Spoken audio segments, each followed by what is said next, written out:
Isso aí, rapaziada. Pós-jogo aqui, né? Vamos acompanhar o que o pessoal da ESPN tá falando aí sobre o Tricolor, né? Sobre a vitória de São Paulo aí, né? São Paulo que venceu por 2-1. Vamos ver o que o pessoal tá falando aí do Tricolor paulista. Bora pro vídeo. A total pressão em cima do Zubeldia, mas tira um pouco essa pressão, traz confiança para o elenco e é uma vitória importante.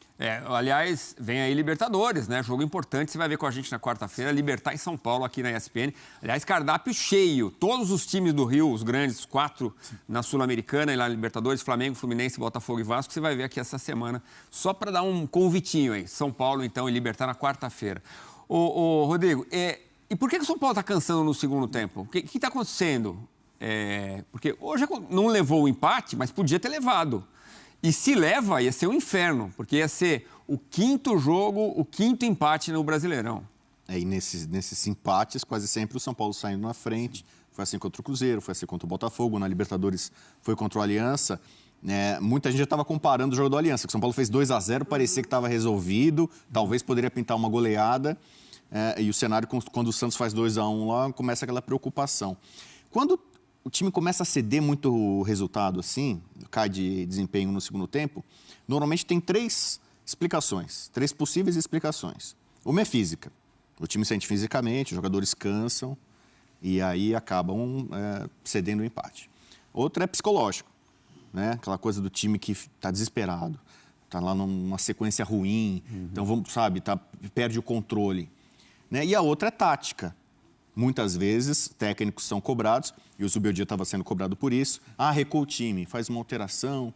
Então, aquela famosa alteração contra o Aliança, que saiu o Ferreirinha saiu por questão física. Né? Então, a saída dele, agora o resto do time, o comportamento, passa pela mão do treinador. Se o treinador está no primeiro tempo voando, atacando, amassando o adversário, mérito do treinador. Segundo tempo, recua o time, põe todo mundo lá atrás para ficar rifando a bola para qualquer lado, também tem o dedo do treinador. Então, o Zubeldia, acho que ainda precisa lidar melhor com algumas situações, né? Com alguns jogos que o São Paulo vem na conta do chá. Vocês estão destacando com razão o Ferreirinha. Para mim, o São Paulo tem 2 protagonistas. Porque você elogiar o ponta esquerda que está fazendo gol, começou a fazer gol do nada. Eu entendo as críticas do Neto, talvez, claro, pelo jeito dele, ele acabou passando um pouco do limite, talvez, ali, com a brincadeira, com a provocação. Mas o Ferreirinha sempre foi um jogador de velocidade, que gosta de 1 contra 1, que vai para cima, tem confiança para isso, mas conclui muito mal as jogadas. Era o grande problema dele. Então, finalizava muito errado, ou era para finalizar e ele passava a bola, ou era para passar a bola e ele finalizava. A cobrança no Grêmio só não foi maior porque o Suárez ofuscou todo o ano de 2023, né, em relação a isso. Então, assim, às vezes ele tinha uma intenção boa e executava mal. Então, assim, ele concluía... Por isso que o número de gols dele era muito baixo. Talvez o pessoal não vai lembrar, o melhor momento, talvez, do Zubeldia no São Paulo no ano passado foi quando o Ferreirinha era destaque. Sim. Porque o São Paulo, já de muito tempo, é um time de posse. É um time que gosta de ter a bola, de envolver o adversário com calma, com paciência. Era assim com o Rogério, era um pouco com o Dorival, né? E com o Zubeldia também pelas características do elenco. O São Paulo nunca teve muito jogador de beirada, de velocidade. Tanto que o Caio Paulista, quando era do São Paulo, virou um avião pelo lado esquerdo, porque era ele, o único cara que ia para 1 contra 1, driblava, era ele. Quando o Lucas chegou no começo, foi um achado, um cara que pega a bola e vai para cima. O Ferreirinha hoje é esse cara do São Paulo. Sem o Lucas, é ele que dá a bola para ele, quem vai pegar a bola e partir para cima é ele. Só que ele concluía mal as jogadas, e isso inverteu agora. Eu não sei se ele fez algum trabalho, eu sei que ele fez harmonização facial, né? Teve isso? Autoestima é tudo. Aliás, também. eu reparei, seu cabelo tá um pouco diferente. Eu não sei se você tá tentando buscar uma fórmula Ferreirinha aí. Eu fiz harmonização capilar. Então, autoestima é tudo. Então, eu sei que ele deu um trato no visual ali e não sei se ele melhorou a finalização no treinamento, começou a se aplicar mais ou se concentrar. Então, ele tá com uma eficácia, como gosta de dizer Abel Ferreira e tanta gente, né? Um aproveitamento melhor.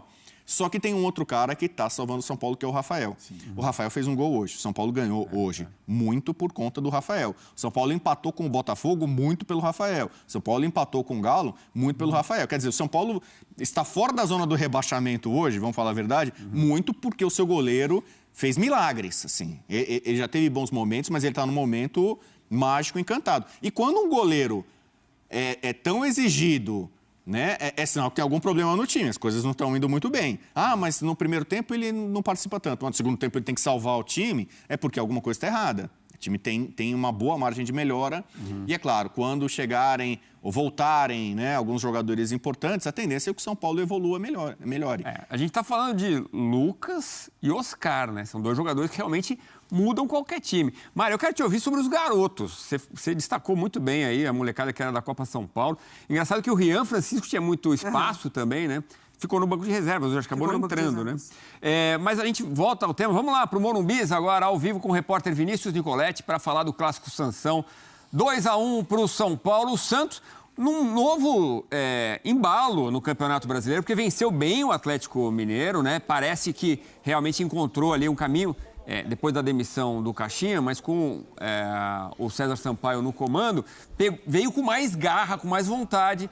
Hoje não deu para vencer o São Paulo, graças ao Rafael, como destacou também aqui o Rodrigo Bueno. Como foi o clima aí no Morumbi? Conta pra gente, Vinícius. Mais 52 mil pessoas, né? Boa noite. É isso aí, Edu. Abraço para você, abraço para todos os companheiros. Estamos aqui na zona mista. Daqui a pouco vão passar os jogadores do Santos e também do São Paulo. Como você disse aí, domingo de Páscoa, mais de 52 mil torcedores aqui no Morumbi. Do lado do Santos, como você destacou, é o segundo jogo sob o comando do técnico interino, auxiliar interino do clube, né, o César Sampaio, que inclusive está sendo avaliado pela diretoria do Santos. Pode ser que continue aí pelo menos até o meio do ano, nessa reta final de Campeonato Brasileiro, até a parada para o Mundial de Clubes. Então a diretoria do Santos também analisa essa possibilidade, está conversando sobre outros nomes, já consultou o Tata Martino, Fernando Diniz, depois da negativa do Jorge Sampaoli, do Tite e também do Dorival Júnior. Então ainda não tem um nome de consenso para comandar o Santos. E o César Sampaio, mais uma vez, foi muito bem. O primeiro jogo dele ele venceu, teve a primeira vitória nesse Campeonato Brasileiro contra o Atlético lá na Vila, e o Santos começou muito mal a partida, tomou 2-0 e ele foi fazendo mudanças, primeiro mudanças táticas na equipe, né? Recuou um pouquinho mais lateral para pegar o Ferreira, que estava atacando pelo lado do campo, depois segurou o Bom Tempo, o Gabriel Bom Tempo no meio campo ao lado do João Schmidt. No segundo tempo foi fazendo as mudanças que colocou o Santos para cima do São Paulo e teve as melhores chances na segunda etapa. Inclusive, vocês já destacaram aí a defesa do Rafael aos 49 do segundo tempo.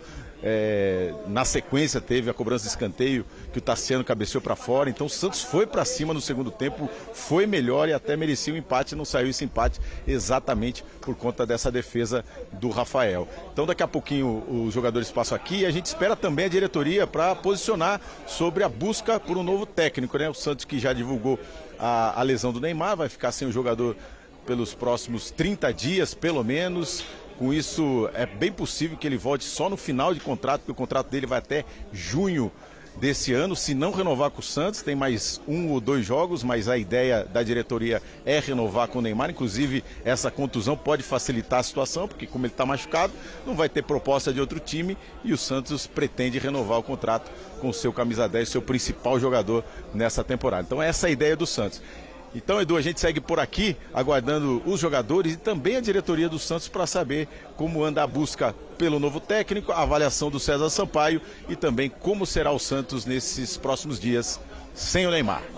Tá bom, Vinícius, combinado. Mas a gente segue no Morumbi. O César Sampaio, por enquanto, é o técnico que está falando depois da derrota contra o São Paulo. É isso aí, né, rapaziada? Vitória gigante do São Paulo hoje, né? São Paulo precisava dar uma resposta aí para o seu torcedor, né? E conseguiu dar essa resposta hoje contra o Santos, né? São Paulo, que apesar de ter sido prejudicado pela arbitragem hoje, né? A arbitragem fez de tudo aí para atrapalhar a festa do São Paulo, né? Marcou aquele pênalti que eu tenho certeza que se fosse contra o Corinthians, contra o Palmeiras ou contra o Flamengo, eles não teriam marcado. Já tivemos lances piores aí, onde o juiz não marcou nada, né? Como foi o caso ali do Renato Augusto, né? Contra o São Paulo, onde o Renato Augusto petecou a bola e não deu nada. Também tivemos um lance contra o Grêmio, né? No jogo entre Grêmio e Corinthians, né? Onde o Yuri Alberto meteu a mão na bola e também não foi marcado pênalti, né? Lances piores do que esse, o juiz não marcou pênalti. E detalhe, né? O mesmo árbitro que apitou o jogo de hoje entre São Paulo e Santos também apitou aquele jogo entre o Corinthians e o Grêmio, né? Onde ele não marcou pênalti, num lance muito pior, e hoje ele marcou ali aquele pênalti contra o São Paulo, né? Mas tá ok, né? São Paulo venceu, isso importa. 3 pontinhos aí, São Paulo saiu da zona de rebaixamento, né? Eu confesso pra vocês que eu achei que o São Paulo ia golear hoje, né? Logo no começo ali do primeiro tempo, São Paulo estava com 2-0, Achei que o São Paulo ia meter mais uns 2 aí. Pensei que o São Paulo ia terminar a partida ali com uns 4, 5-0 mais ou menos. Ferreirinha, né, jogando muito. O cara tá voando, virou Ronaldo ali. André Silva, né, que conseguiu aí uma oportunidade aí no time, né, no lugar do Caleri, né. E se saiu muito bem, né, deu uma assistência ali para o Ferreirinha e marcou o segundo gol do São Paulo. Mas é isso, né? Vitória importante para o São Paulo. O Zubeldia garantiu aí mais um tempinho de permanência no tricolor. Mas é isso, né, rapaziada? Eu vou indo nessa. Se você curte receber aí notícias do tricolor, já se inscreva no canal e ative o sininho das notificações.